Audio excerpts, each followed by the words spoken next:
What's going on, everybody? What's going on? I am very, very janky. I have to get my pod being audience in for a moment, if you do not mind. I am doing that right now. There was something wrong, and it is fixed. So we had started everything. We're here now. Podbean is on. Welcome everybody to the Big Time Show podcast that is being seen and heard live now on Podbean. It is now on Facebook Live. It is on um, StreamYard live here on the Spotlight Sports Network. I am extremely excited. It is live on Twitter. It is live on Twitch. It's live everywhere. Just it's live. Hopefully, it's on YouTube. Hopefully, you guys will do me a favor and share if you don't mind. It would be extremely nice. It would be appreciated, no doubt, if you guys would share the podcast on today. What's going on, everybody? Right here in Memphis, it is crazy. This weather is crazy. Before we get started, my goodness, it was spring weather. It was 75 degrees almost, like yesterday. What's up, everybody? I see y'all. Jordan World Changing. Hey, Ties in the house. Coach Dante, what's up, man? Appreciate you, man. Thank you for popping in. And right now, it is presently almost 34 degrees and a wind chill of 23. I mean, you could actually go to the zoo and be cool yesterday, and now you almost need almost a bobsled.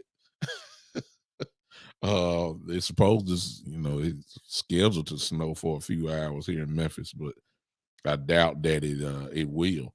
I appreciate you guys giving me just a few moments of your time here. I'm sharing right now. Forgive me for not looking up and looking at you, but this is what I have to do to try to build an audience. You can help me and do the same thing real quick if you don't mind, and go ahead and share. Uh, Help your boy out if you don't mind. So today we're going to talk about one thing and one thing only. Well, we're talking about the Cowboys. I'm going to open up the phone lines too. I'll go ahead and tell you that now, because some of you will agree with me. Some of you will come and hang with me, and I would appreciate it so much. I don't know what's going on. I think Shane, it's crazy in Tennessee. I'm right here, man. No question about it. It's different here. I mean, I could have wore short sleeves yesterday, and would have been just fine. It was really no wind. I mean, it was almost like spring weather. And today it's like Christmas again. I mean, I don't know. In other words, this is the kind of weather that would get you sick. You know, um, it really will. It's just like now. I'm inside the house, but I got a big long hoodie on. I, it's crazy here, man. It really is. So I appreciate you guys. I don't know how to read this. Okay, I see what's going on. I'm still sharing. Forgive me, and I promise you I will get that. Listen, if you are not following my show, simply subscribe to it. It's simple. If you do not have my YouTube channel, it is simple. I'm about to go ahead and put the ticker up for you guys so that I don't have to say this all day and all night. You can just read it, and there it is, and here it comes. There it is. Those are the ways that you can see me live. You're on Podbean right now. If you want to switch, if you want to, and look at me live as we speak, whatever, I'll help you out. If you have a YouTube on your phone, go search out the Big Time Show podcast. Big Time Show podcast. That's simple. The Big Time Show podcast. Find my face. But I guess if you're on Podbean, you don't know what it is. I'm the very attractive black man.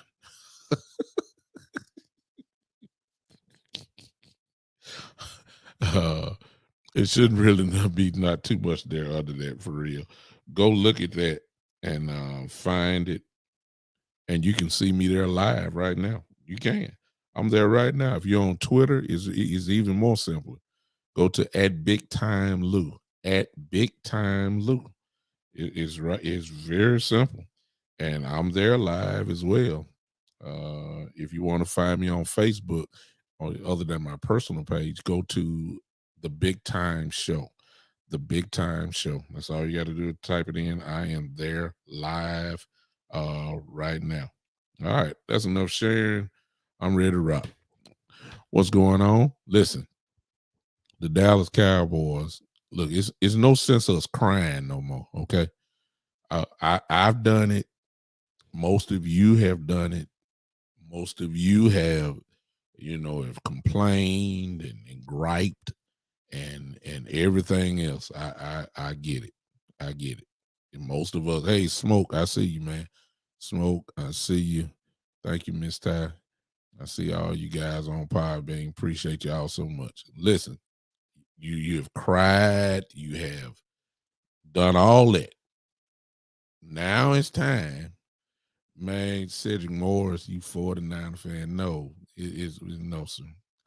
My little brother here coming in here showing out. No, we're not looking at the 49ers. I don't talk 49ers on my show, but you already knew that.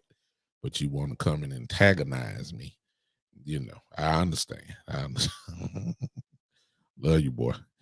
But anyway, most Cowboy fans, if you're still crying, what's up? What's up, Gary? I see you, man. Wendy's in the house. I see all of you. I don't know how to get this part off. Okay, it's all right. Well, I'll see it as it comes. If you guys, I got to show y'all something today that I thought was outstanding. That I read, and I got to share it with you. And this will be the meat of what I'm going to talk about on today. So we might as well just stop crying. Okay, it's over, and I'm coming from this standpoint. The coaching staff is intact. It's done. And I share some of your grief. What's up, Key in the building? What's going on? Uh, Max says, I don't know who you are, Max, but thanks for popping in. And since you're new to the show, I'm going to answer your question before I get back on track. You say, what do you think y'all would do with Gallup? Do you think they trust Cedric Wilson enough not to resign Gallup? I believe that Gallup will not be here. He put out something this week saying essentially that he hopes that the Cowboys give him what he deserves for the 4 years that he's been here. And Michael Gallup does obviously deserve a raise, without a doubt. But that raise will not be given by us. Should we do it? That's debatable. The only reason why I'm saying that is he's coming off an ACL. We don't know if he's going to be ready to go. We don't know to what extent. Oh, okay. I appreciate you, Max. Thank you. I got my brothers in here then from the network. Appreciate you, brother. Thank you for popping in. I don't know if we just don't know where he's gonna be. You see what I'm saying? And he will be wanted by other teams. It's just no question about that. He's very skilled, but we're talking about Stephen Jones. And really, whether you know it or not, Max, you kind of lead me into kind of what I want to talk about today.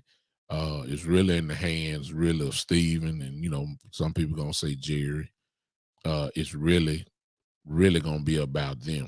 See, the truth of the matter is, some the I guess the narrative is that you can't have all these players, and I can't tell. I'm sorry, y'all.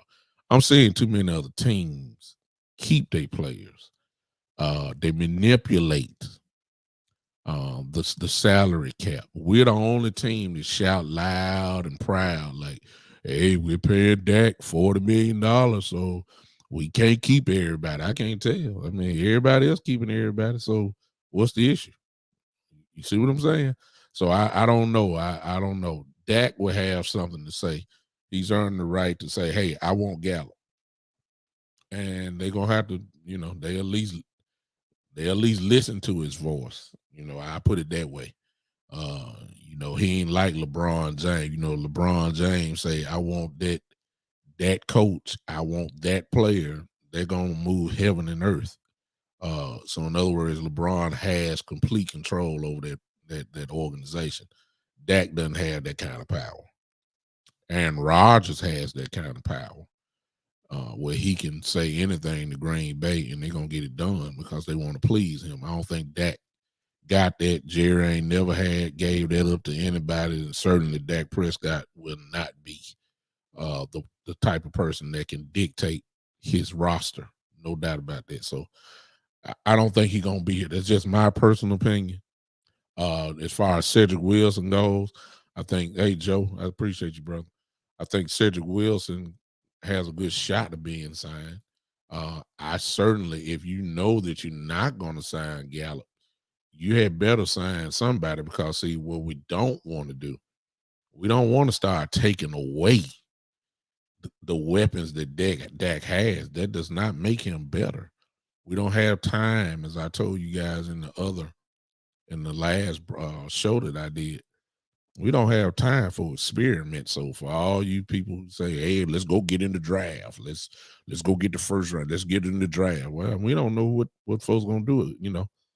That's called experiment. They was an All American in college, but they on the practice squad in the league. You see what I'm saying? They was an All American there, but now they on the bench. You know, uh, we can't experiment. We got guys, that we need to have there. There was another question before I get into this. Is a good segue because it's going to kind of tie into what I want to talk about.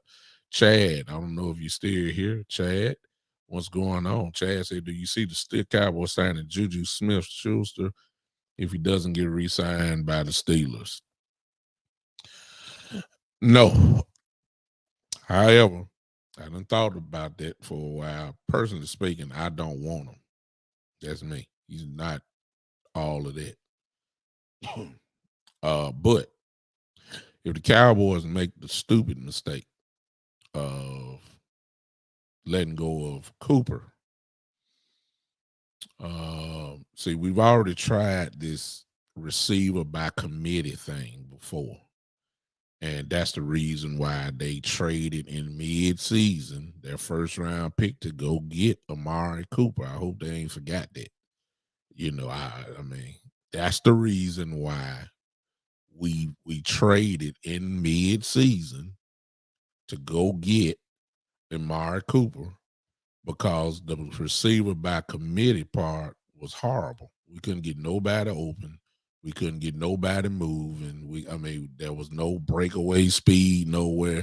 Bunch of possession receivers, and Dak needs something that can scare defense. Something. So you can't lose Gallup, Cooper, and Cedric Wilson. Good Lord. Somebody got to be here. So I believe that Juju is just Juju. The truth about Juju is this: he played with Antonio Brown when Antonio Brown was just unbelievably dominant in Pittsburgh. He was dominant like we seen Cooper Kupp be this year. That's how Antonio Brown was in Pittsburgh. And Juju was the second receiver, and he benefited from having single coverage. And he thought he was a number one receiver. And then he got a chance to be a number one receiver. And he found out real quick that he wasn't that guy. So to me, Juju is a number two receiver. he would benefit with playing with somebody like Cooper and Lamb. But again, Jerry is not about to pay big money for a big name, and Juju would demand, a little money. I think Cedric Wilson is productive. I'm not saying he's better than Juju, but I'm not saying that it's too far off. You see what I'm saying? That there ain't too big of a gap there. So I don't want Juju, but if the Cowboys make the crazy mistake of letting go of Cooper, you're gonna have to do something to make your team better. Uh, exactly. Then Shane said this is what is aggravating. We have to win now. We are stuck with a lame duck coach and no number one receiver yet drops too many passes. I agree 100% with you. I agree 100% with you. Oh, okay. I've done it now. Bob Bean, I can see you. I can see you.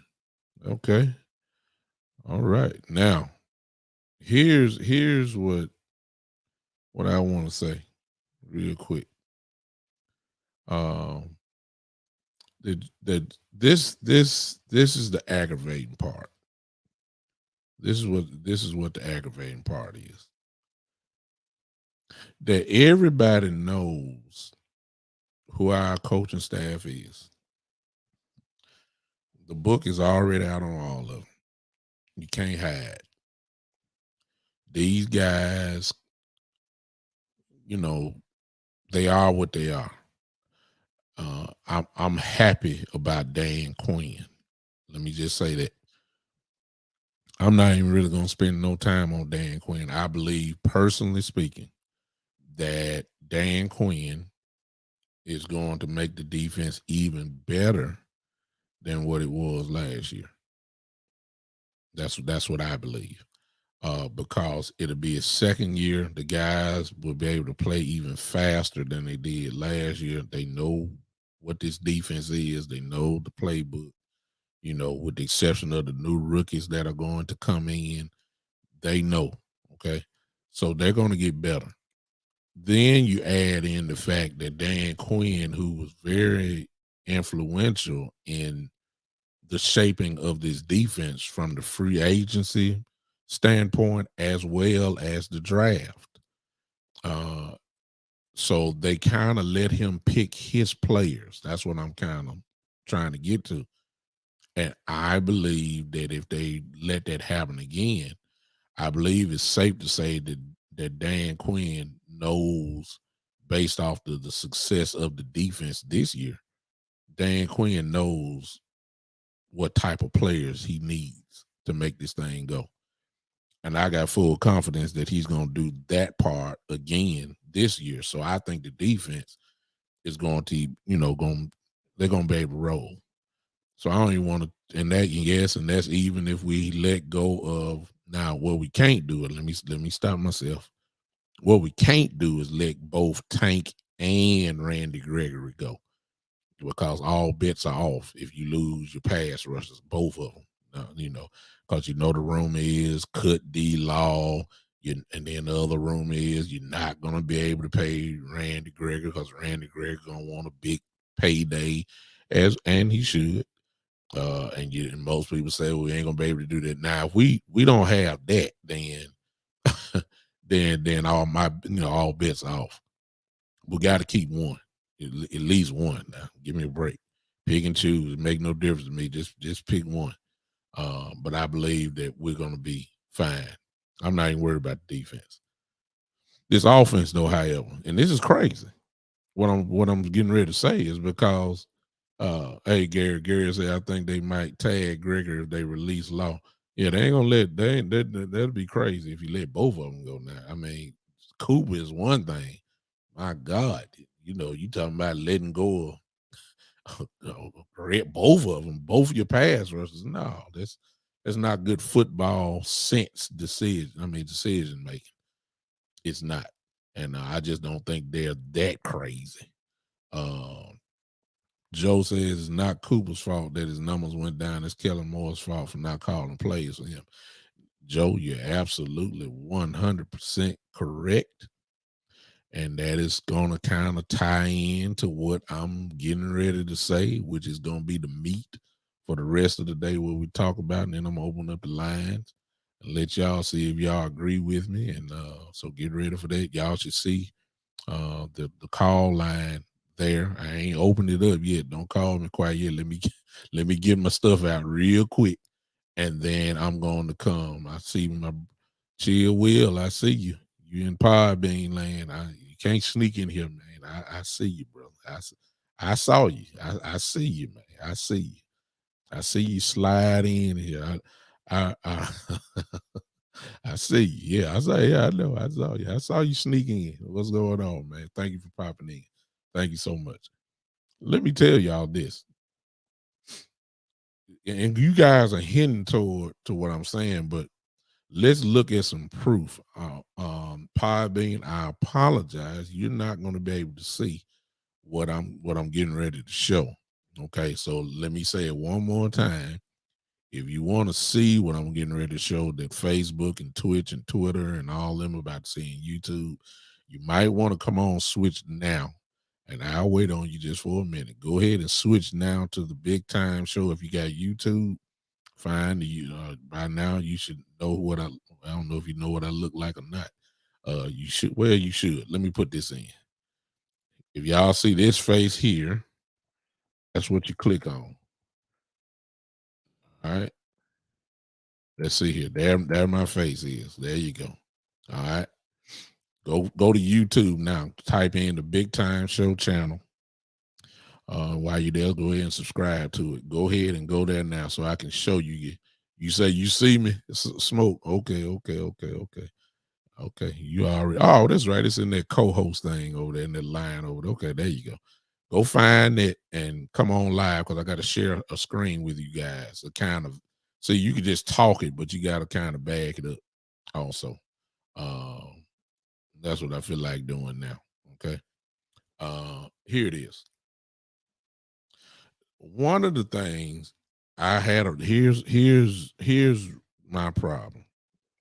Cause see, I'm trying to give the Cowboys credit for sound decision making, but yet it's getting hard to do that because things that should happen don't happen. It is really messing me up, and I don't get the bad decision making. Let me show you what I'm talking about. It came out after the season was over with that Zeke Elliott hurt his knee in week four, with a sprained MCL. Y'all know the story by now, but I just got to bring this up. Oh God, I thank you, Key in the building. Thank you guys for popping me up. Thank you, Key in the building. Uh, let me say this. He had week four when he's got the sprained MCL. Like, y'all come on with me, stay with me. Let's see if we can agree with this logic here. At least that's in my head. The injury did not require surgery, but it did require rest. We all know the story. Ezekiel Elliott did not rest. He tried to be a warrior and play on and all that. And they said, if you give him about 3 weeks, he's good to go. We already know what I feel about that. Like, my question is, okay, if he take 3 weeks, he got hurt in week 4, give him 3 weeks, and we had a bye week in there also mixed in. That would have been at least 4 weeks where he could have, gotten his rest. And my question is, why not? Why didn't they do it? It just did not make sense. It did not make sense. It didn't make sense at all. Thank you. My producers let me know I'm in the house. Okay. For those that want to see, it's the Big Time Show. I don't know why I didn't add podcast, but y'all know my face. The Big Time Show. That's all you got to do is type it in and go holler at me. I'm there live. Okay. Why didn't they sit them down? And in the meantime, why did they not flood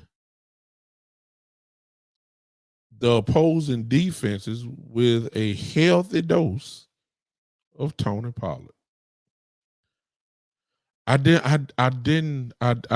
lost. I'm lost. I'm really lost. I don't understand. I still don't understand. And to fast forward to the playoff game, and as much as they talked about running Pollard, why in the world, when I look at the stat line, did Pollard only have 4 carries in the game?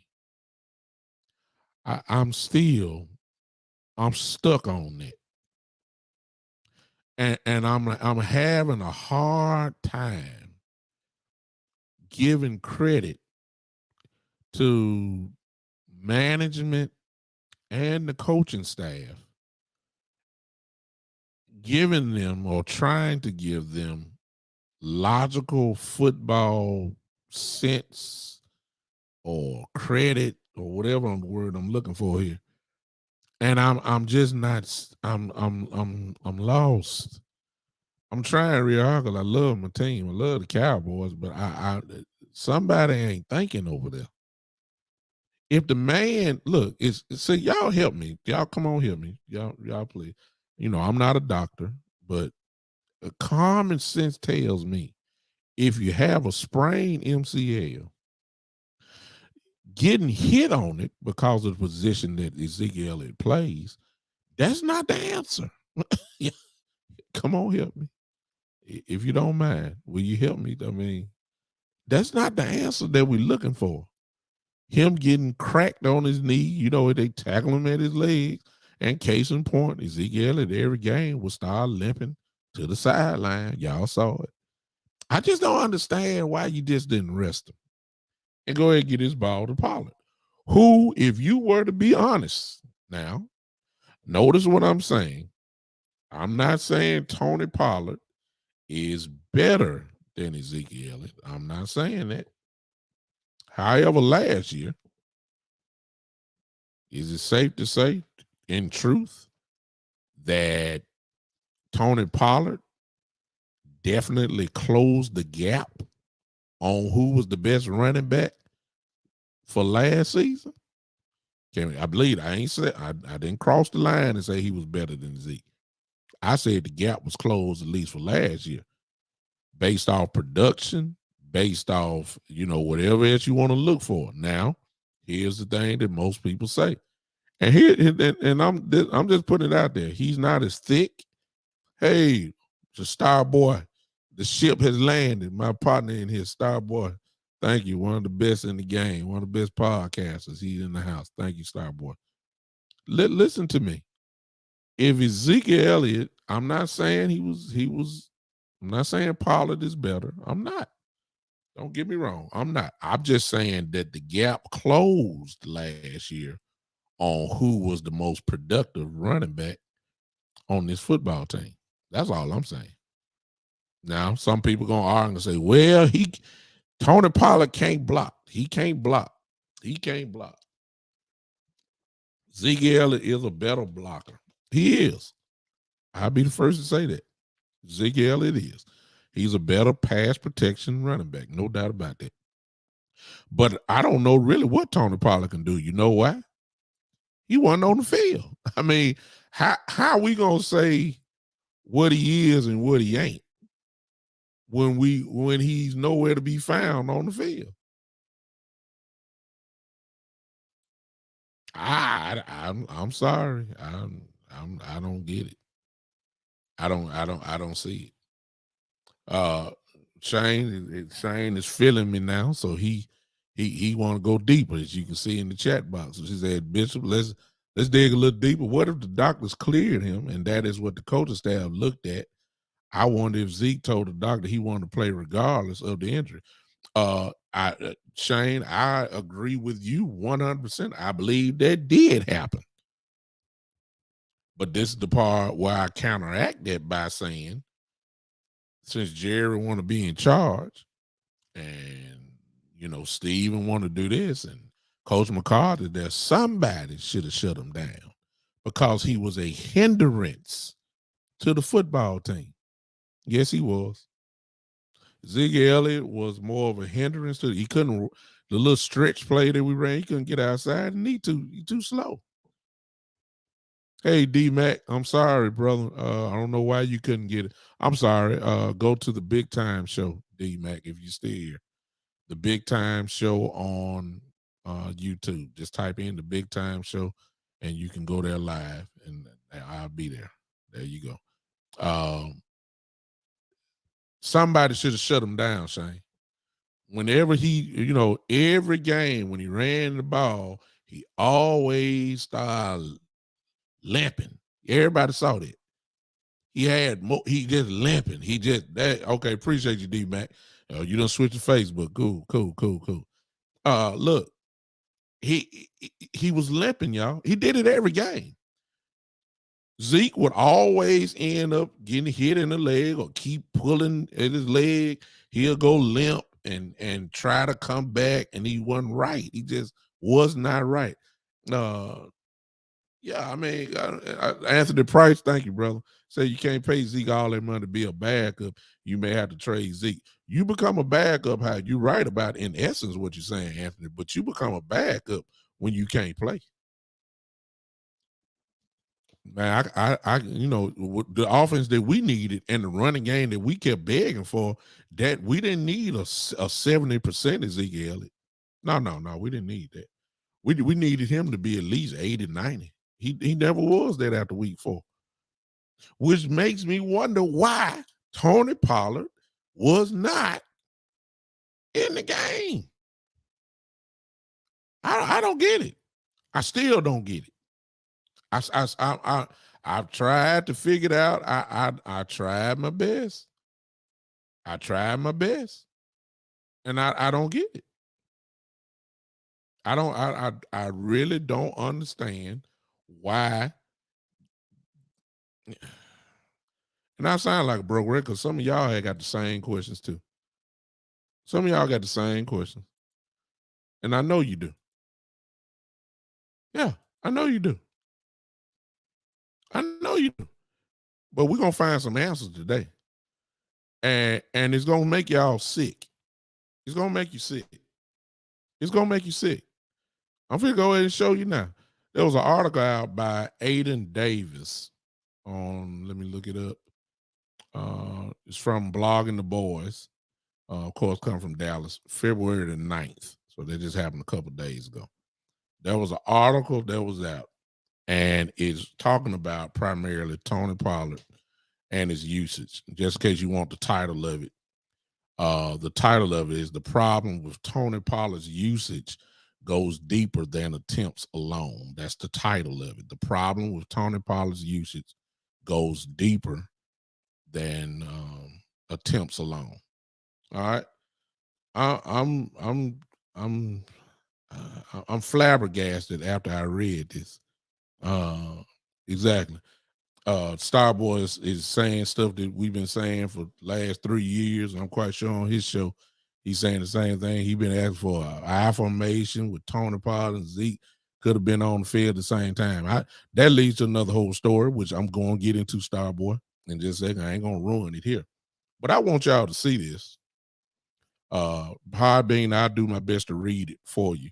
And just listen, and then you guys be able to comment. But let's look at this. In the article, two major things that were said. There it is for you. Let's look at it.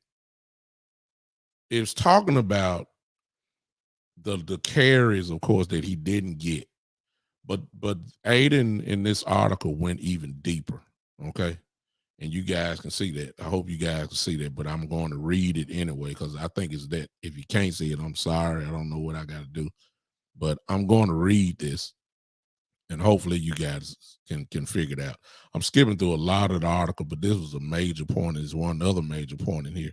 It says when the Cowboys had the lead in games, Pollard received nearly 38% of the rushing attempts, including 55.6% when Dallas had a 2-touchdown lead.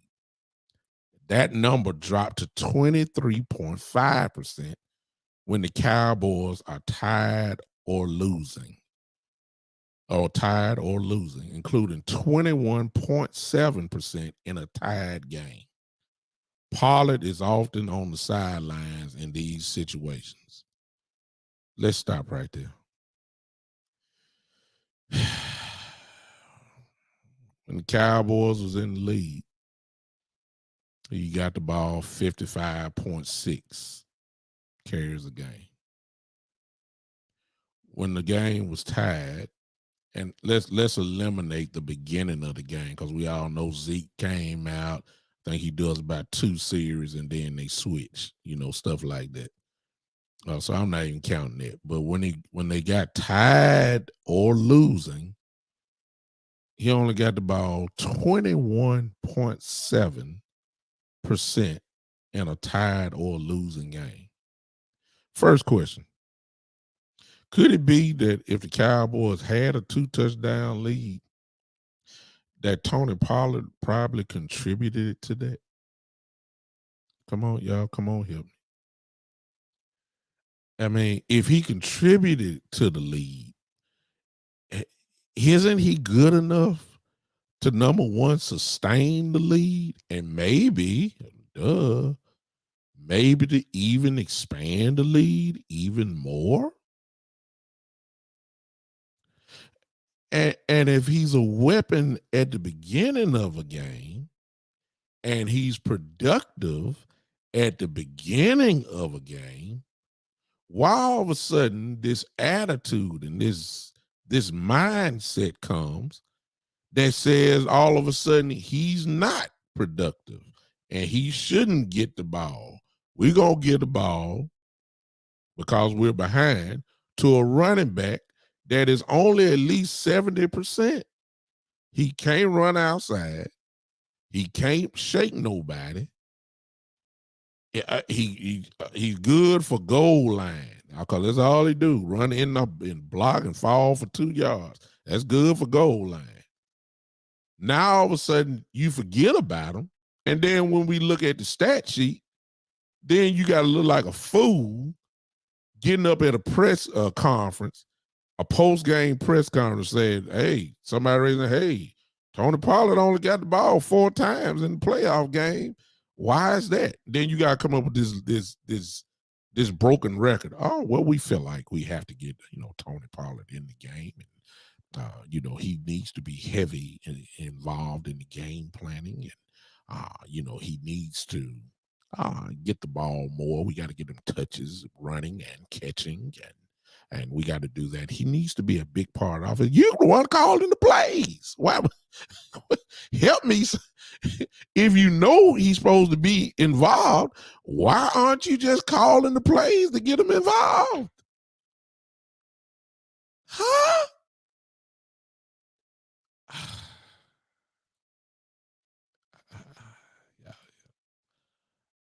I'm trying so hard.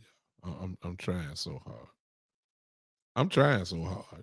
Maybe I'm not the maybe I'm not the only one that's seeing this. All right. I don't get it. I don't get the ignorance. Okay. I'm coming. I'm coming, y'all. I'm coming. I see you in the comments. I see you in the comments. I see you. I'm coming. I got to get somewhere else with this. I got to get somewhere else. I do. I got to get somewhere else in this so you can see this. Later on in the article, I saw something else. I saw something else that it just doesn't make sense to me at all. And in the article, it gives the answer to what the problem is. And most of you guys are already on top of it anyway, because y'all such brilliant Cowboy fans and you know what is wrong automatically. So let me get to this real quick. Let me read this and then I will look at it here. All right. I think I found it. Let's see here. Let's see here. I hope y'all Hey, my brother, my show enough brother in here now. Geechee is in the house, and as always, he come in with fire and brimstone. I got to put this in. This is what they said. They figured it out. Stuff that we already know. So let's look at this. This is what happened later on. I'm coming back to your comments in just a second. This is what they said. Look what they said. They saying the same things we're saying. Said, but Pollard isn't being used at the end of games, and Kellen Moore, Mike McCarthy, and Jerry Jones are to blame. At the most basic level, Kellen is the offensive coordinator and likely decides who is in and out for certain plays. Let's stop right there. That's the truth. Because we know that Mike McCarthy don't say nothing. Jerry is up in the box entertaining.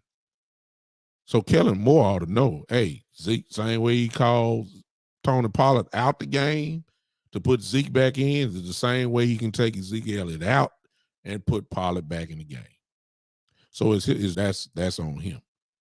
And then he says the fact that Moore doesn't recognize the weapon he is leaving on the bench in high leverage situation is an indictment of his coaching abilities. That is a hard statement right there. Let me read that one more time. See, some folks, we saying the same thing, but some folks can just put nice words together to drive it on home a little bit rougher. Because this is a slap in the face to Kellen Moore. Oh, ain't no doubt about that. Listen to what he says again. The fact that Moore doesn't recognize the weapon he is leaving on the bench in high leverage situations is an indictment on his coaching ability. I mean, let's just go ahead and just say you can't coach then. That's what he's saying. Because you ain't smart enough to put the right players on the field. That is what he is saying. And it's part of me. I'm not saying he can't coach. I'm just saying, like, Doc, I mean, you know what every time Pollard touched the ball, man, it's at least 5 yards minimum. I ain't even talking about the ones he break away. I mean, every time he touches the ball, at least last year, please show me all. You can't count the negative plays. It ain't too many. He's more explosive. Well, let me say this. He was more explosive than Ezekiel Elliott was last year. No doubt about that. He was the one that he was the game changer. He was the 1-2 punch. See, we weren't even a 1-2 puncher no more. We were just a 1 punch. Now what do you tell me Tony Pollard don't get the ball 4 times a game? That ain't no 1-2 punch. And shoot, that ain't even a 1.5 punch. That's just a 1 punch. You know what I'm saying? I'm just calling it like it is. He said that the fact that he don't even recognize the weapon that Tony Pollard is an indictment on his coaching abilities. Translation, what he's saying is this man's supposed to be on the field, man. To stop being loyal. See, loyalty would kill us, which is one of the big problems of the Dallas Cowboys. We're too loyal. I ain't got to go through all these examples again. You know, Jason Witten being on the field way too long instead of letting the other guys come in who were threats offensively, you know, down the field threats like Jarwin was and Schultz was, you know, a little bit, you know, he was not what he is, you know, back then like he is now. But I'm just saying we don't know because he was on the bench. Because Jason Witten got to play every play. He's, you know, catch the ball, fall down. Nowhere near effective as he was, you know, early with Romo and all that kind of stuff. He just got older, you know. But we were loyal to Jason. We wouldn't put the best players on the field. It's horrible. It don't make sense. Then we're too loyal to the draft pick that we had. LaConnor Williams is a perfect example of that. We're loyal to a second round draft pick. He was drafted in the second round. We got to make it work. We got to make it work. When you know this man getting his brains kicked in every Sunday, Lord have mercy. Can you please put somebody in left guard, please? Can you please sit him down? He getting destroyed out there. And he been getting destroyed for years. Can we finally do something? No, but he's a second round pick. We're gonna ride it out. You look too loyal to the pick. Then we're too loyal to the money. Well, we're paying Ezekiel Elliott $90 million. We got to play him. We got to play him. What if he ain't right? What if he injured? What if he's injured? Huh? What if he's injured? Well, they proved that to us. He was injured. Guess what? They were loyal to that money that they paying him because you weren't loyal to the team because Pollard was better. Pollard was better last year. Everybody got admitted. I mean, I love Ezekiel just like everybody else. And please don't talk about the pass blocking. I know Ezekiel can block pass, but I don't know what Pollard can do because he was on the bench. I don't know. I don't know. Everybody said, well, he can't block. Well, I don't know that. I don't know that. I don't know that. And you don't know it either because he was on the bench.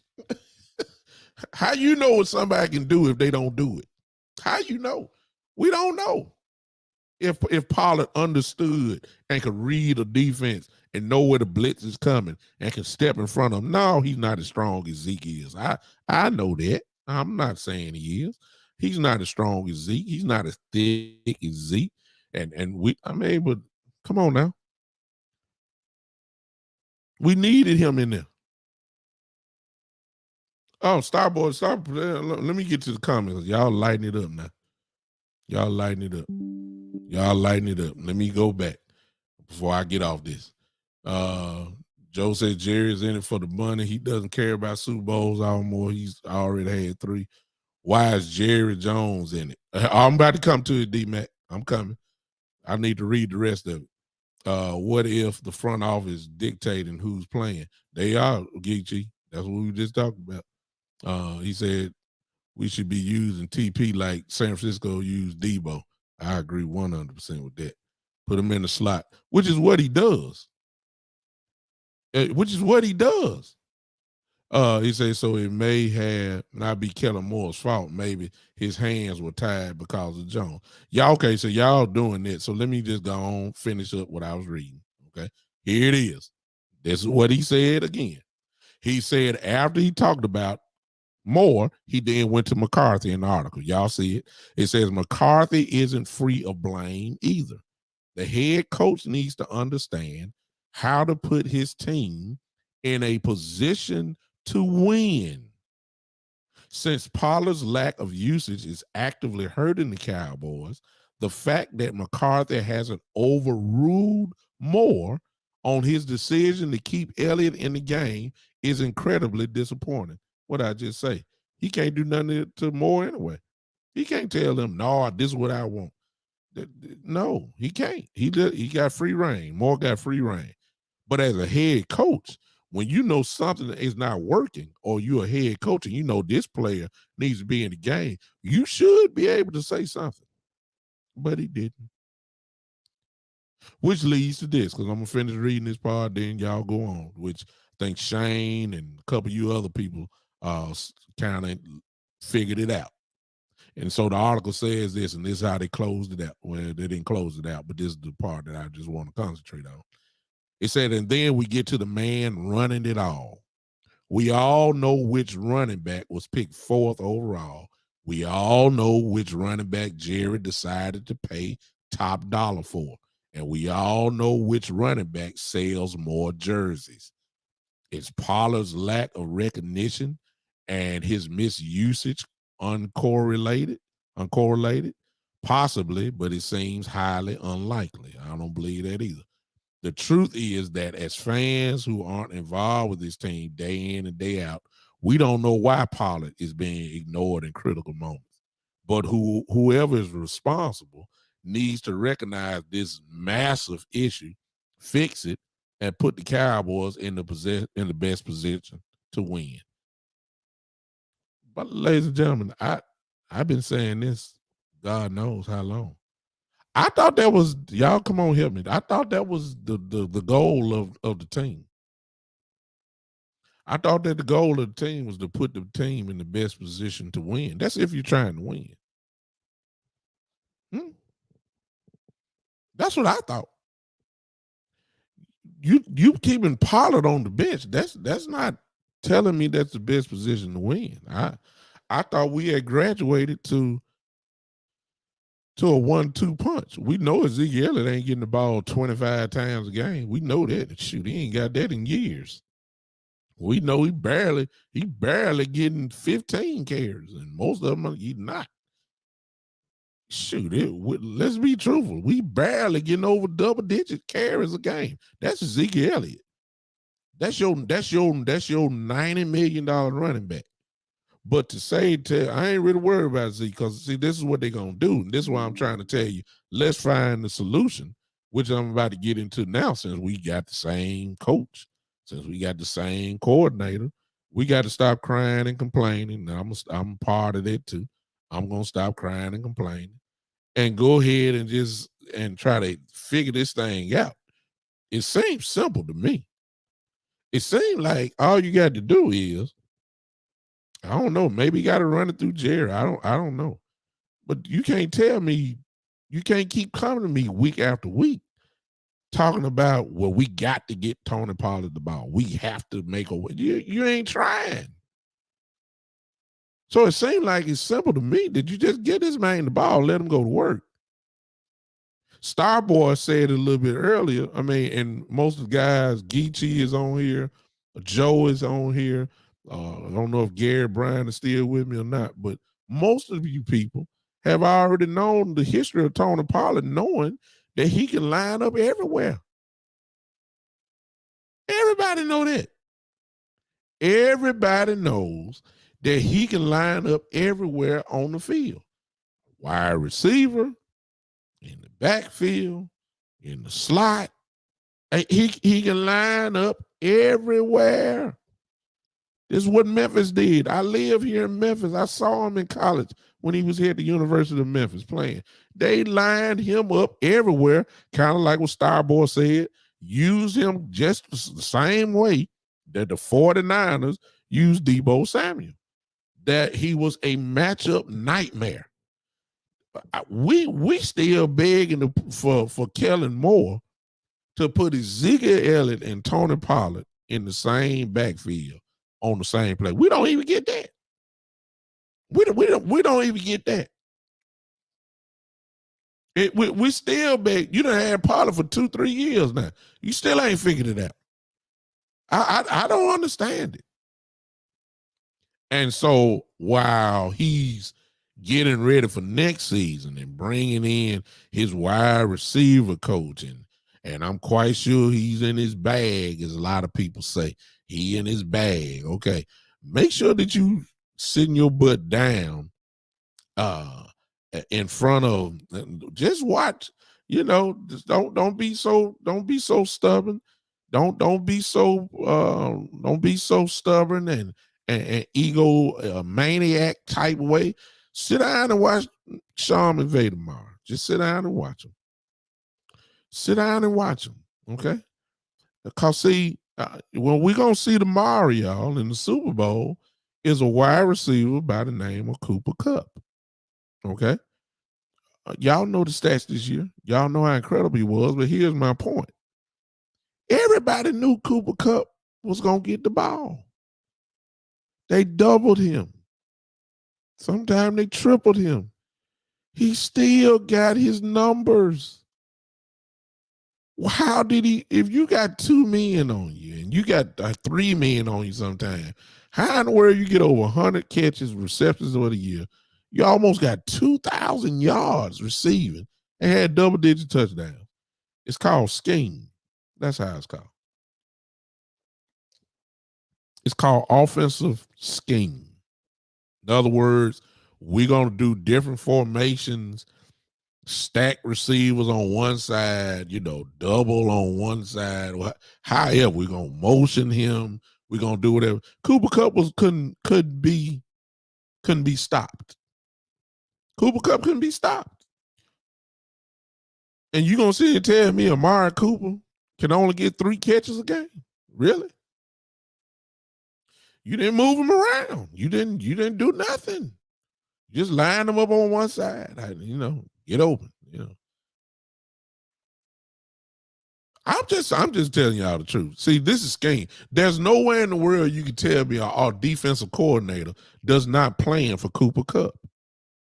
And they're planning, then it couldn't be stopped.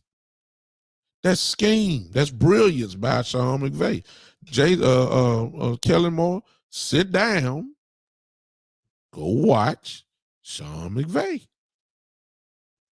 Don't copy his plays. I don't care. Do it. Then get you a tape of Kyle Shanahan so you can learn how to run the football. Ain't nothing wrong with that. Nothing. Go on, learn. Because your system ain't working. Yeah, you the number one offense. I get it. I get it. I get it. But you can't tell me that Amari Cooper only supposed to have the numbers that he have. No way. And you can't tell me Tony Pollard don't supposed to get the ball. I got a real problem with it. I got a real problem with it. I do. I'm still stuck at that, y'all. I know y'all done moved on to the draft and y'all scouting players and all that kind of stuff. Shoot, he got players. Why y'all worried about the draft? He can't get the ball to the veterans that he got. I don't get it. Some of y'all talking about getting the wide receiver, and I look, he can't get the ball to the wide receivers that he got now. Huh?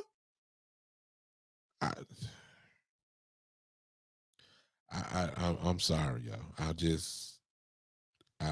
sorry. I'm sorry.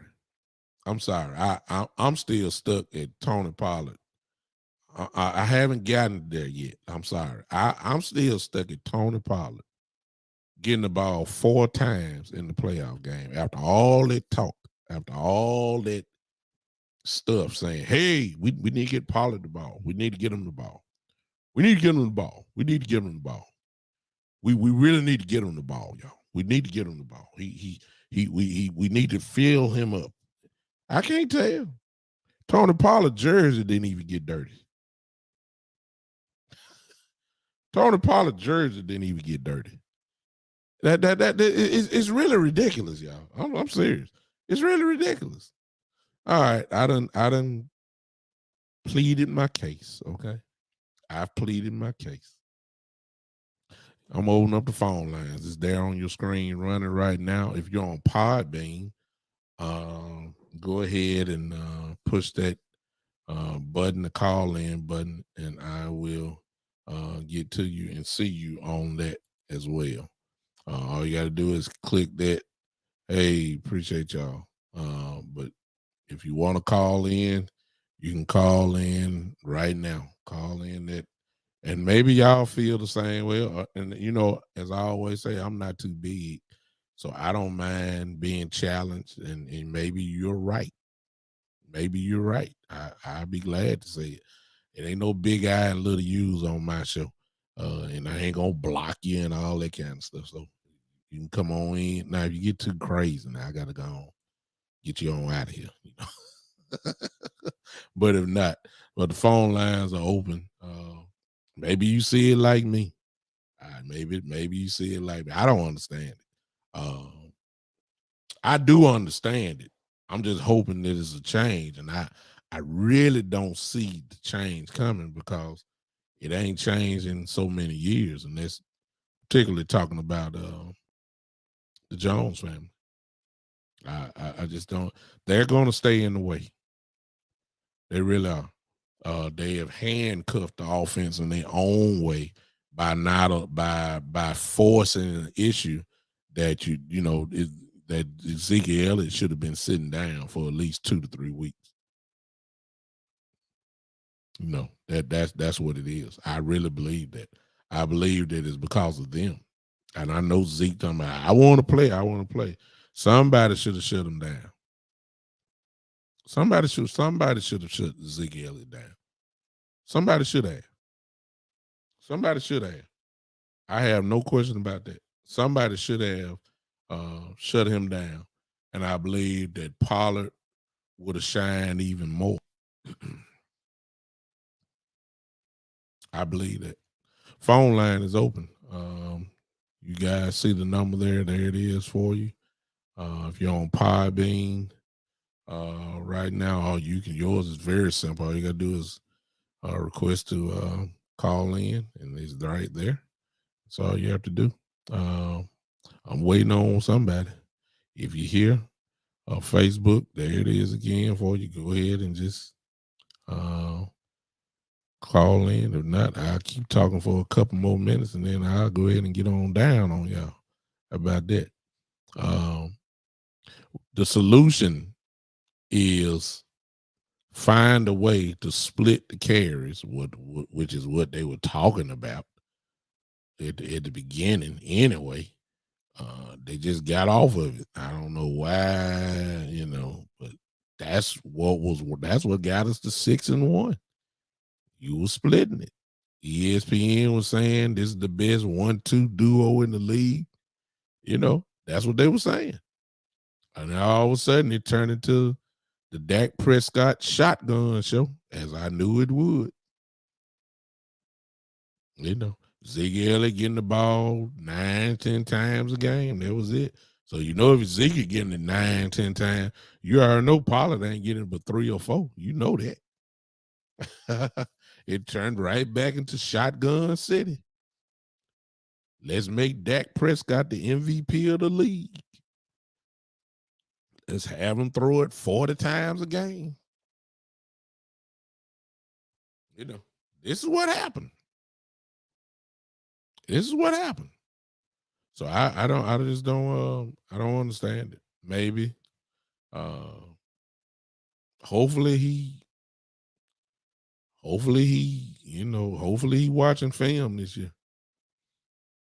I'm not saying Kellen is bad because see, as I've always said, here's the part that you can't deny as well.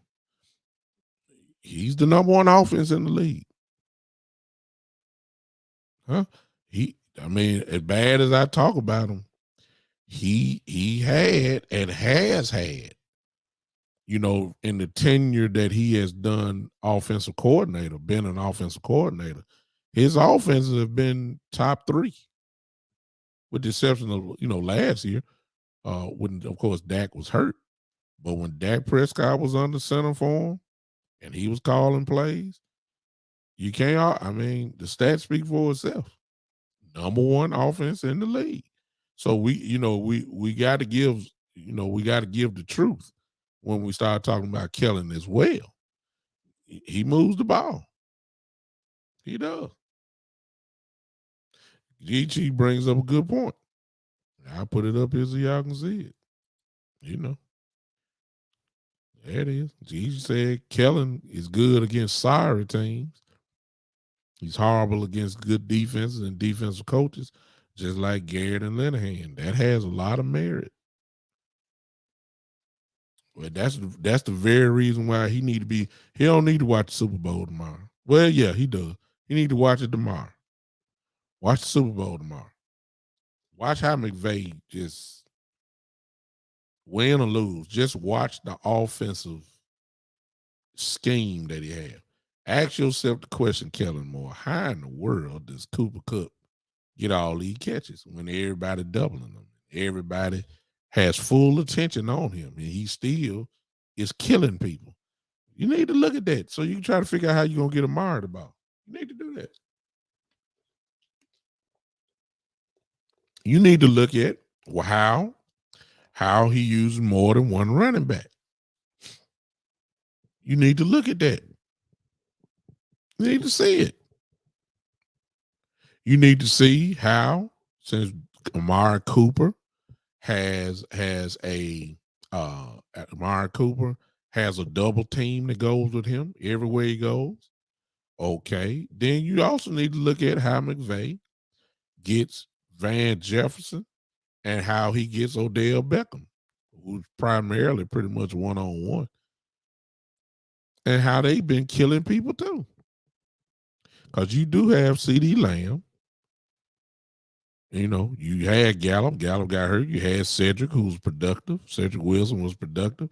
You need to look at all this so you can figure out what you need to do because we're wasting good years here. And as I told you before, I don't care what nobody say, the window is closing and it is closing fast. Some would even argue and say that it is closed. The linemen are not what they are. They're not what they used to be. It is what it is. They gotten older. Tyron Smith is older.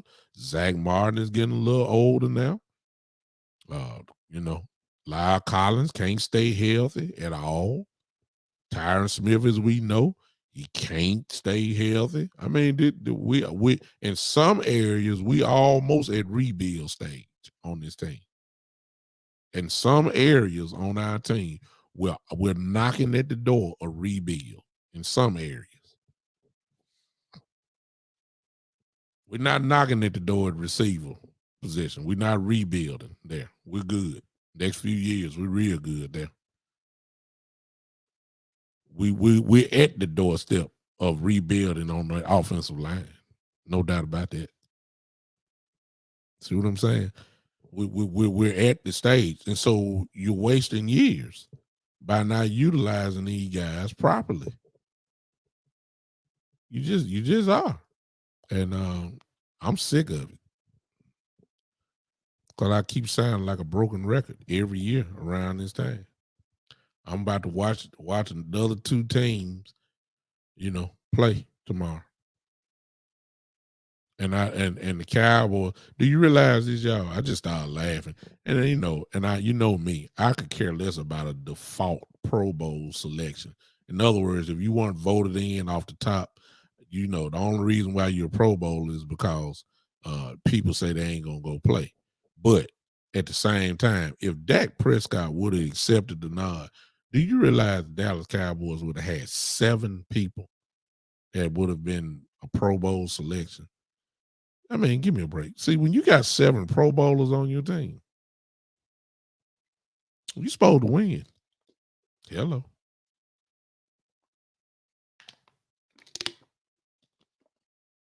Hello. I had three all pros, first team all pros on our football team this year.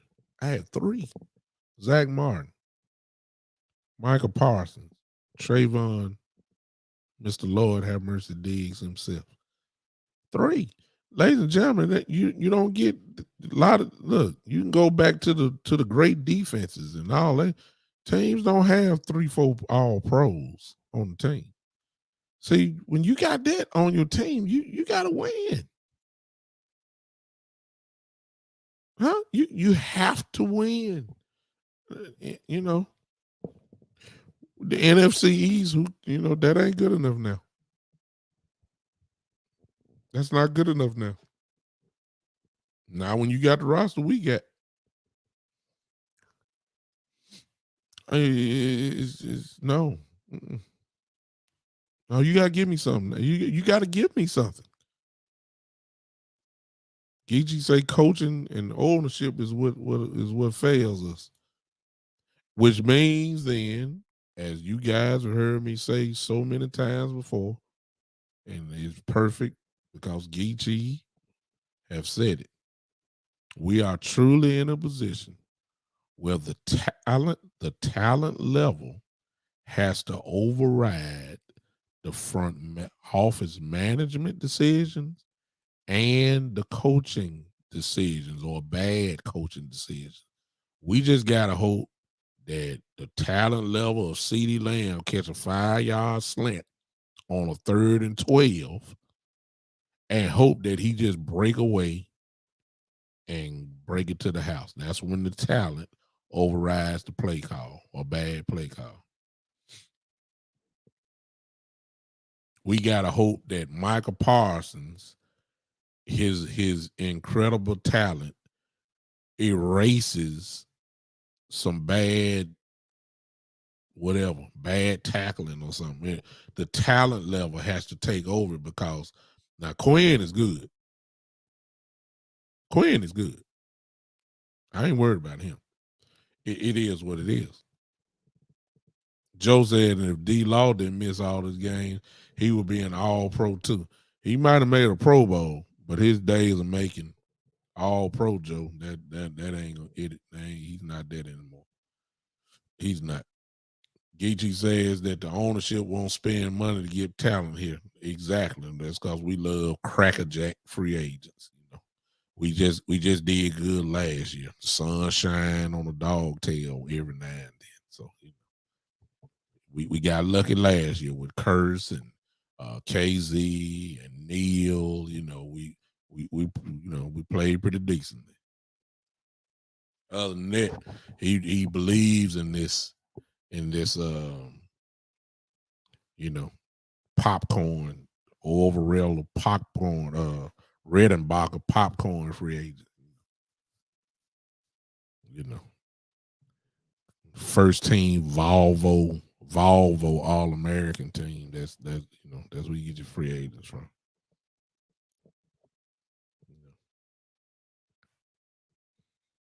Who's that player? That guy there. What is his credentials? He was on the Monopoly All American team. Oh yeah, sign him up.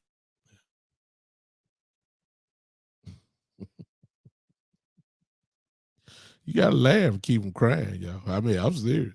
This is what he does. So it's gonna be the same thing this year. We gonna get these grocery store free agents.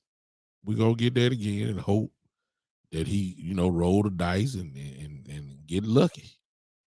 That's what's gonna happen. Y'all know that. That's Stephen Jones. We ain't spending no money. We got to, that's another whole show in itself what Stephen Jones said this week about the salary cap and all that.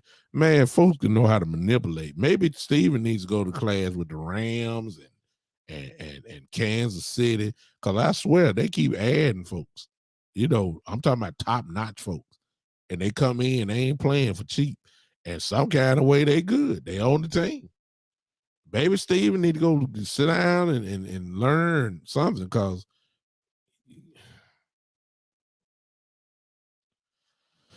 Lord have mercy.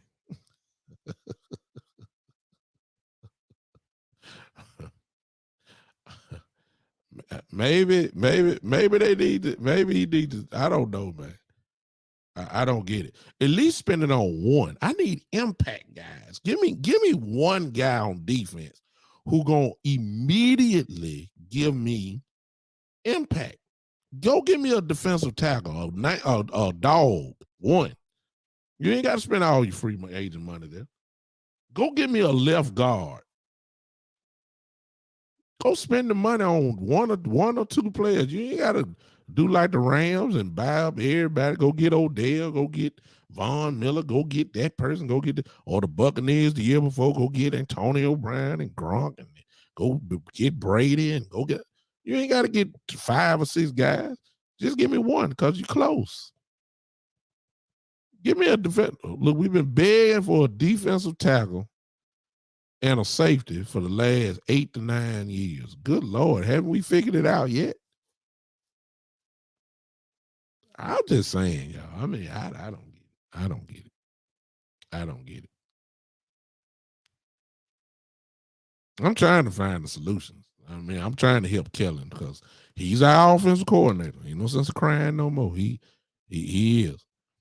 Shane says, Bishop, I got another theory for you. Maybe Jerry's so invested in making the NFL money by supporting other teams, by building all these fan stadiums, he's involved in the politics of the NFL. He is involved in the politics of the NFL, but he wants to win. He just forgot how he ain't forgot. He's trapped too. See, I keep telling y'all. See, I don't believe Jared just put on that front like he the general manager, but everybody know Will McClay doing all this. It ain't him. Jared Jones ain't watching no film.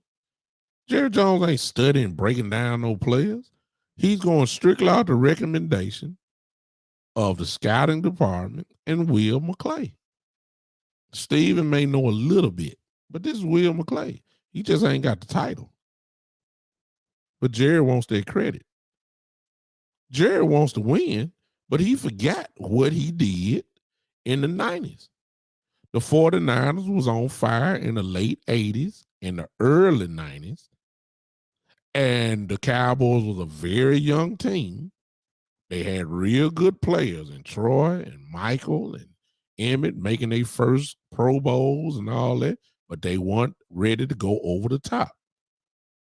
They were close. That line we had was just starting out. He's saying we're good enough to challenge. What can we do? Well, this was Jimmy Johnson was there. What can we do to carry us over the top? They made one move. They got Charles Haley. That's what Jerry did. Jerry didn't care. What happened when we got Charles Haley in 1992? They won the Super Bowl. Just that one move. Okay. We get to the mid-90s. The 49ers are lighting it up. Cowboys are lighting it up. Won 2 straight Super Bowls. Get to the NFC Championship game in San Francisco. Playing them. San Francisco, however, tilted the balance of the league because they knew that the Cowboys couldn't be beat. They knew that we got to do something to get us back over the top. What did they do? They went and got Deion Sanders. What happened? They won the Super Bowl. Jerry gets ticked off because I won 2 straight. I gotta have this back. We too good. I gotta have this back. But the 49ers have tilted everything because they got Deion. Well, Deion now is a free agent. I want the Super Bowl back. That's what Jerry was saying. What did he do? Y'all know it. He signed Deion Sanders. What happened that year? The Cowboys won the Super Bowl. He took the power back by getting one person. What happened to that Jerry Jones, y'all? What happened to him? Why is he letting Steven dominate it? And keep in mind, the story is true. When he signed Deion Sanders, his son jacked him up on the wall and said, "You done lost your goddamn mind, man." First of all, that's when he should have turned into daddy. Now, I don't know how y'all were raised, but let me tell you something. I won't even raise my hand to my daddy now, yet alone put him on the wall. Please understand that. Jerry should have slapped the dog mess out of Steven right then and there. Say, "Son, you done lost your mind. Please don't forget who I am. I'm signing Deion Sanders. You better not say nothing else. You better not say nothing. It's the same age difference. When you were born to this point now, it's the same age difference. And if you raise your hand at me one more time, I promise you, I brought you into this world, I'll take you out." That's what he should have done then. But no, he let Steven grow. And now it's to the point the moves that Jerry Jones used to do, he won't even attempt them now. He won't even attempt them now. It's Steven's era. And Steven has made it very clear. Y'all heard it. You got to draft and develop. We believe in drafting and develop. And it's true because that's all he do. He ain't trying to get no, all you need is one guy. When you have a loaded team, sometimes all you need is one guy to carry your butt over the top. I believe we won, well, not now, because, I don't think, which is another conversation with itself. Say, I don't think that we're going to sign LVE. I don't think we're going to sign Neil back. I believe that we're going to have 2 spots open and everybody's pointing toward Cox coming back, which I don't mind. Parsons needs guys beside him. Hopefully hopefully we can do that. But it just remains to be seen. Yeah. The Geechee said Jerry worked for everything he had. Steven is entitled. How he talks shows you who he is. Exactly. He's a spoiled man who's been privileged all his life, and his father obviously has let him, kind of live his way, even at the expense of talking to him crazy. I don't understand it. I don't get it. I don't get it. Y'all excuse me just for a second, if you do not mind. If I got to do this real quick. Excuse me just for a second. Just a second, y'all. Y'all be all right. Don't leave. I'm coming back in just a second.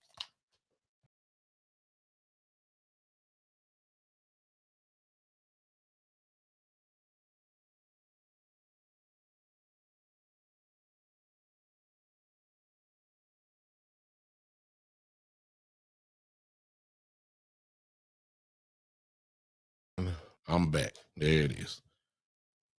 So I don't know. Exactly, Shane. Well, see, some of y'all raised like me, and my father is, thank God, he's still living. He's 70 years old, and I'm 49, and I'm a fully grown man. I watch. I'm still at the point where I watch my tone when it comes to my daddy. My daddy got me so messed up that he could just be adjusting his belt on his pants, and if he touches belt, my mind go back. You understand? Y'all understand what I'm saying? Yeah, it's just what it is. You know, I got full respect, same respect when I was a baby, to a little toddler, to a teenager, to same thing. Still, yes sir, no sir. If he say sit down, it's not even a thought. And I'm 49 years old. If he say sit down, it's an immediate sit down, like bam. If he say sit on this floor, no, don't sit on the couch, sit on the floor. I'm on my way to the floor. Y'all can talk about me. Y'all can talk about me all you want. I don't care. Hey, I'm just telling you. I'm 49 years old, and if he say sit down,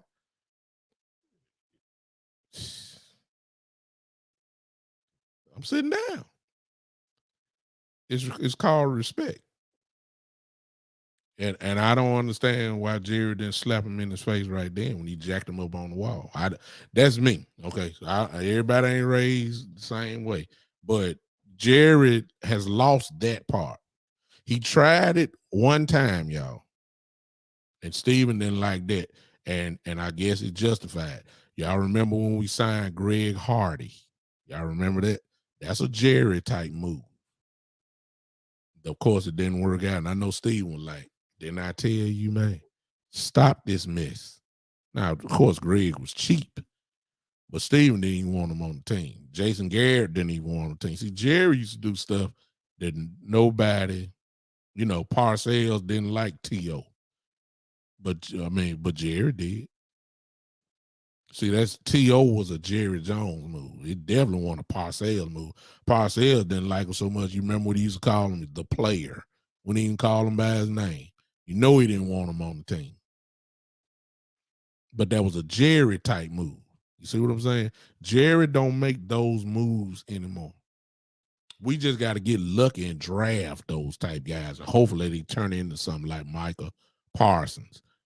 Hopefully we can draft one of those guys and things turn out well. That's where we are. That's where we are. Because he ain't going to sign nobody. He ain't going to sign nobody. So, Geechee, I don't know if you still here, but we know what he's supposed to do, but he ain't going to do it. It is what it is. All right, guys, I appreciate you guys hanging with me. Oh, well, besides Quinn, who can develop players on this roster? Good question, Geechee. Did we lose Fieldman? Because I don't care what y'all say. Joe Fieldman is a good offensive line coach. He is. He can develop them. But again, they come with scheme. Like, how do we know? Let's be honest with y'all. How do we know that our guys couldn't block when all they were doing was pass blocking? I don't know what they can do. And you telling me Tony Pollard only got the ball 4 times and Ezekiel get the ball right at 9, 10 times. That's not enough to let me know what my offensive line can do, because it sounds like to me all they're doing is backing up pass blocking. So, I don't know what they can do.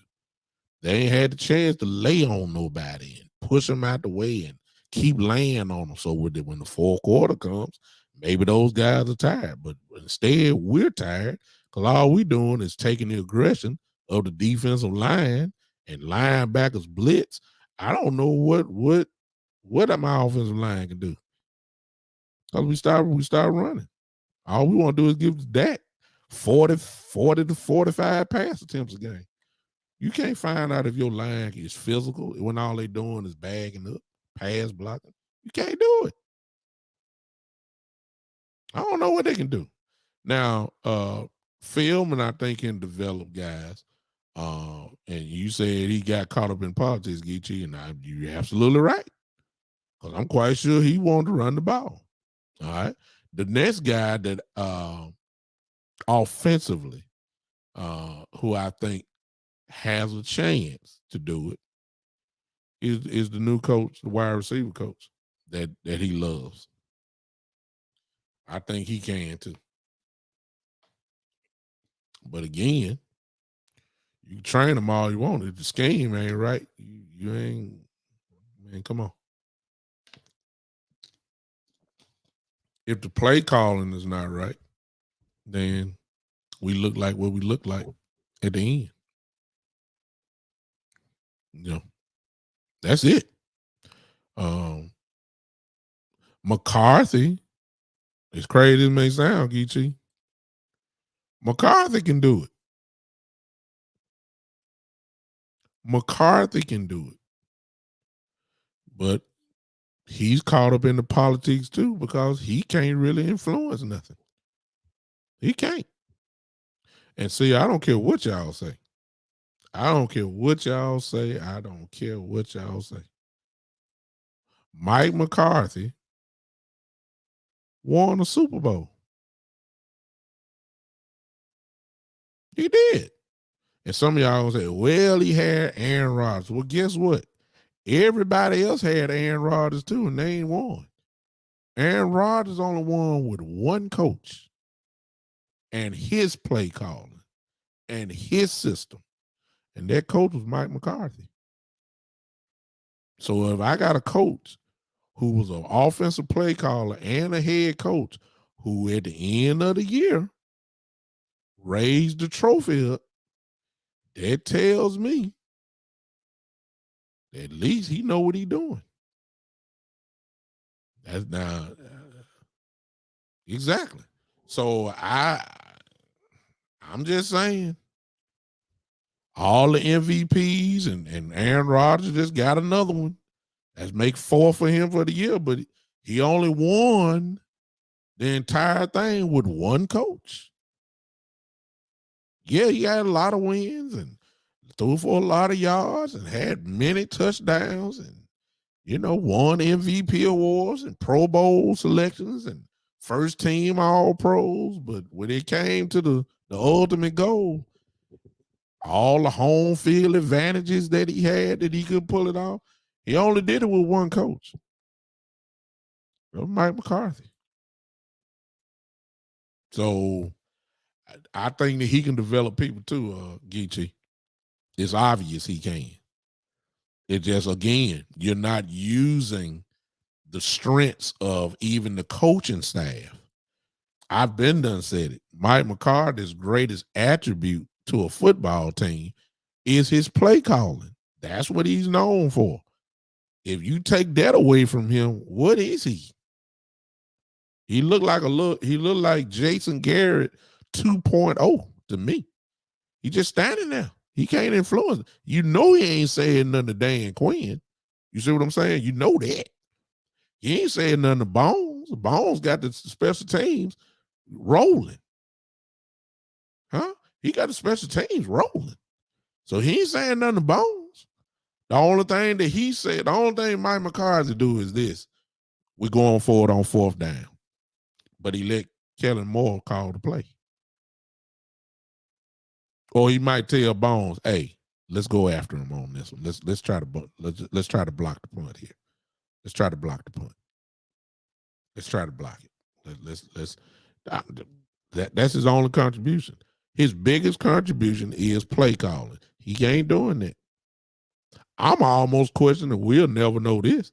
I'm almost questioning how much involved he really is on the game plan, because it was Mike McCarthy himself say this. He said that if you're installing the game plan, you're the one that's calling it. So that eliminates him, because Kellen Moore is installing the game plan.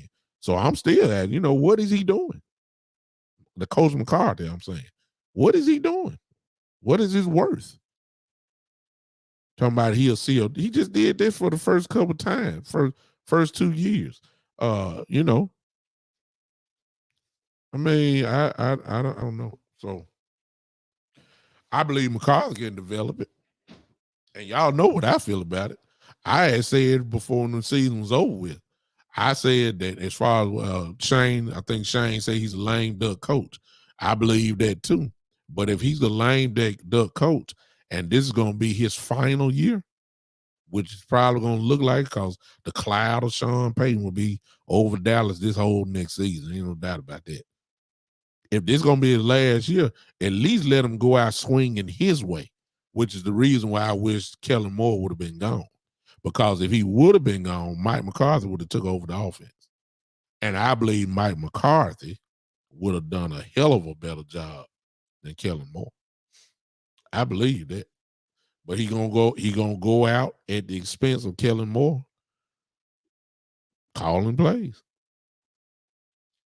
Dan Quinn will carry him straight. You know what I'm saying? That's why I say I said this last show, and I say it again. If Dallas start off slow this year, I'm not sure Mike McCarthy gonna make the pressure gonna be too high. The pressure is just gonna be too high. Folks gonna be talking about the Cowboys even more. Dallas gonna turn their back on it. If they start off slow, I'm not sure Mike McCarthy gonna make it through the year. That's why they pumping up Dan Quinn like they are. Because they'll let Dan Quinn go ahead and take over for the rest of the year. And that's why they pumping him up. Dan Quinn, as y'all know, just won Assistant Coach of the Year award that's been given out in the NFL honors. It's setting up easily. He ain't got much room. I'm serious. I don't think he's gonna make it. Because Kellen Moore gonna be Kellen Moore.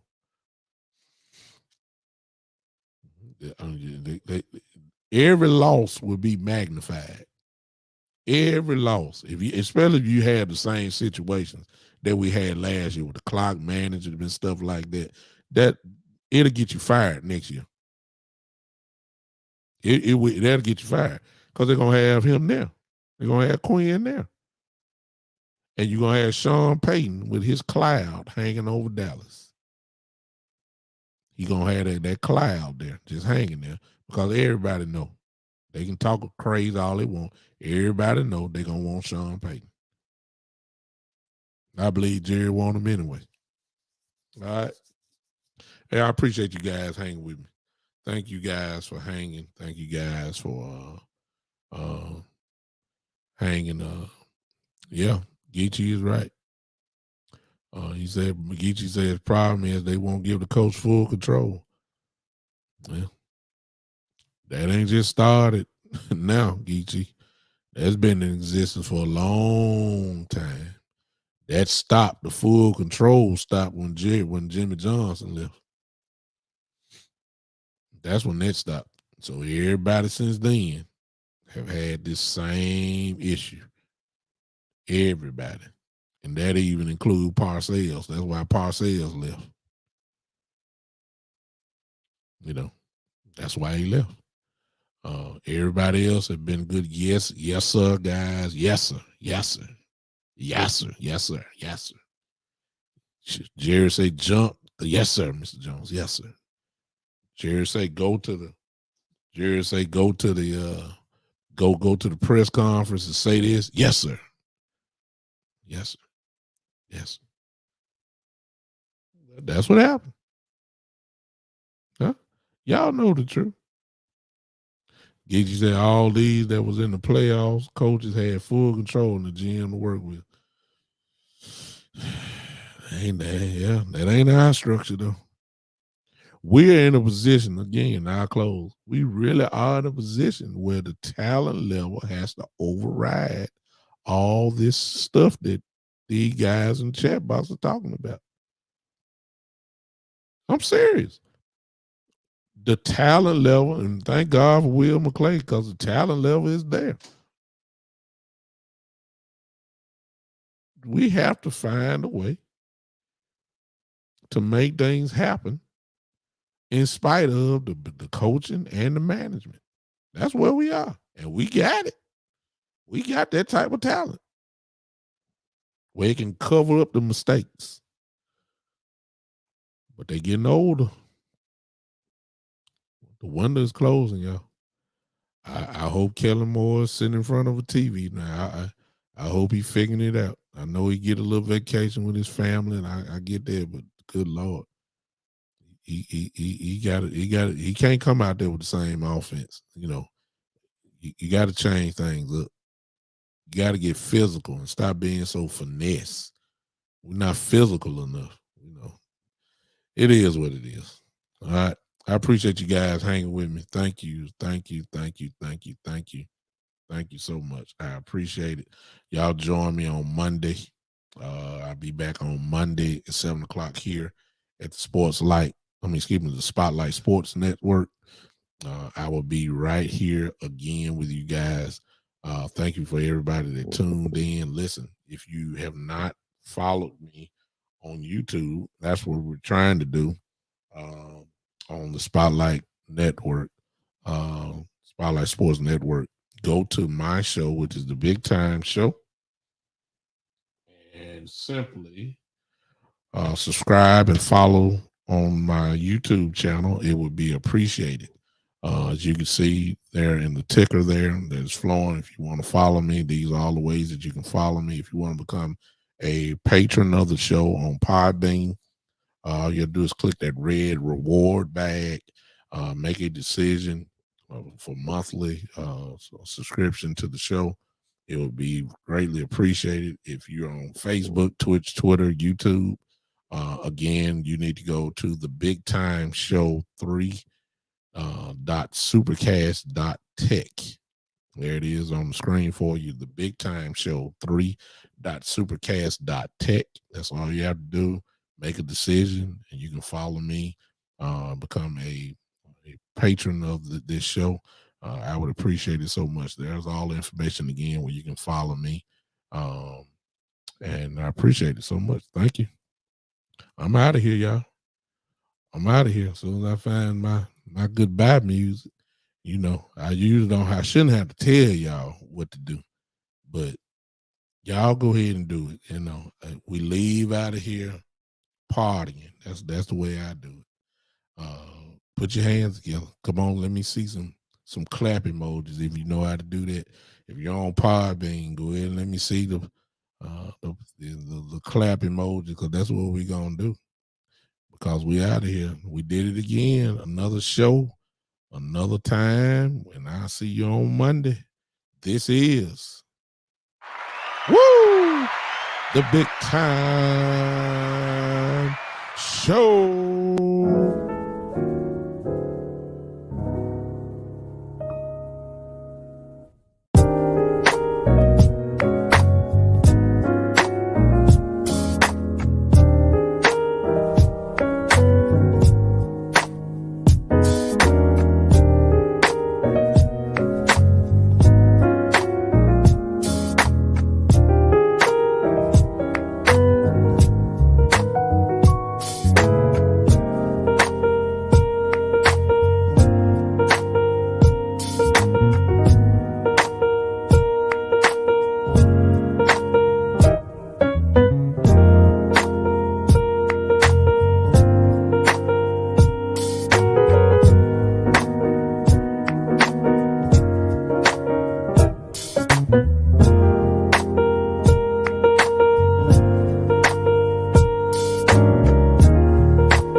See y'all later, everybody.